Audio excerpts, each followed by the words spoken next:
Hi hello అండి. Sweet corn వడలు ఎప్పుడూ చేసే వడలే కాకుండా ఇలా డిఫరెంట్గా చేసుకుంటే మనకు డిఫరెంట్గా తిన్నట్టు అనిపిస్తుంది అండ్ టేస్టీ. పిల్లలైతే మళ్ళీ మళ్ళీ కావాలంటారు. ముందుగా స్వీట్ కార్న్ తీసుకొని ఒలుచుకొని ఇలా మిక్సీ జార్లో వేసుకోవాలి. వేసుకున్నాక జింజర్, గార్లిక్ కొద్దిగా అంటే కొద్దిగా వాటర్ వేసుకోండి. ఆల్రెడీ స్వీట్ కార్న్లో వాటర్ ఉంటుంది కదా. అండ్ గ్రీన్ చిల్లీ, కరివేపాకు, సాల్ట్ లేదా ఉప్పు మీకు నచ్చింది వేసుకోండి. ఇవన్నీ వేసి బాగా మిక్సీ పట్టి బయటికి తీసిన తర్వాత కొరియాండర్ బైండింగ్ కోసం కొంచెం శనగపిండి చూసుకొని వేసుకోండి.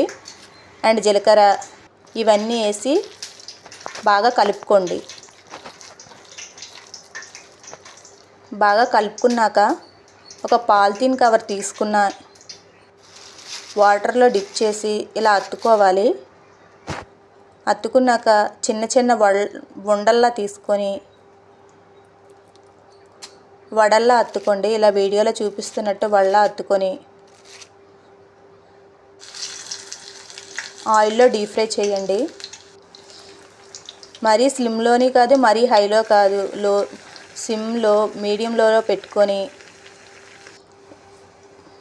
బ్రౌన్ కలర్ వచ్చినంత వరకు వేపుకోండి. నేను నెక్స్ట్ సెకండ్ టైం చేస్తున్నాను.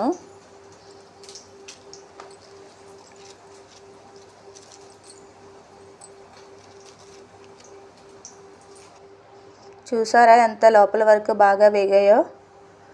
అంతే, ఎంతో టేస్టీ అయినా హెల్తీ అయినా స్వీట్ కార్న్ వడలు రెడీ. ఎవరైనా గెస్ట్లు వచ్చినప్పుడు అడుగుతారు ఎలా చేశారు ఏంటి అని.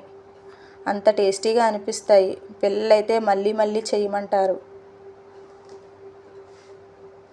ఓకే అండి, థ్యాంక్ యూ వెరీ మచ్.